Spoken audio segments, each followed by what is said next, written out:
This is Mike Regan with Transact's 2-minute warning for the week of July 25th. We've titled this 2-minute warning, Transportation Savings for Dummies.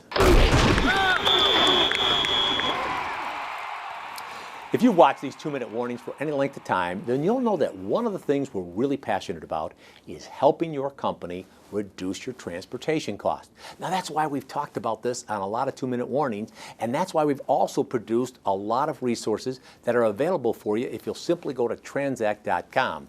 Well, recently I heard from a buddy of mine and he gave me a challenge. He said, Mike, I don't have a lot of time, so here's what I'd like to have you do. Why not produce a 2-minute warning and call it Transportation Savings for Dummies? And what I want you to do, Mike, is give me some practical, easy to understand tips that I can use as guidelines to get the best possible rates from my carriers. So if that is something that you're interested in, here are 4 things we'd like to have you consider if you want great rates. First, take a look at the accuracy of the information you're providing to your carriers.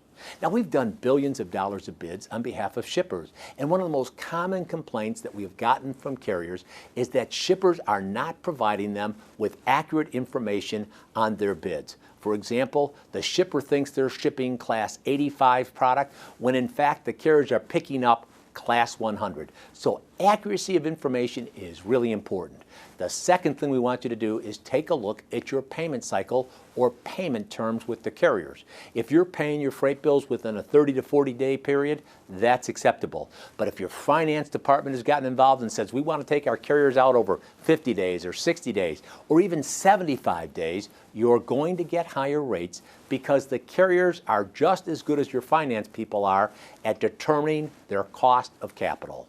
Now, the third thing we want you to do is to take a look at what happens when a truck shows up to your facility to drop off or pick up freight.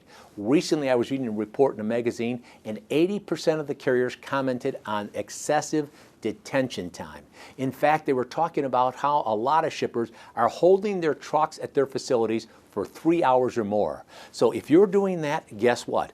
The carriers want to take a look at how their equipment is being utilized, and if you're tying up a carrier for 3 hours or more, you're going to get higher rates. It's just that simple. Now, the final thing we want you to do is to take a look at your freight and how it overlays the networks of the carriers that are being asked to bid. If there's a good fit, that'll equal great rates. If it's not a good fit, you won't get the best possible rate. So the key is identifying the carriers that have the networks that you want for the freight that you're shipping. Now, we could go on, but let's make this real easy. If you want to learn more about how your company can reduce your transportation costs or have us produce a benchmark that'll give you a gauge to understanding just the types of savings that are available, either send us an email or give us a call today, because with each and every 2-minute warning, we're here to remind you we're on your team, we're here to help, and we're passionate about seeing you be successful. Thanks for your time.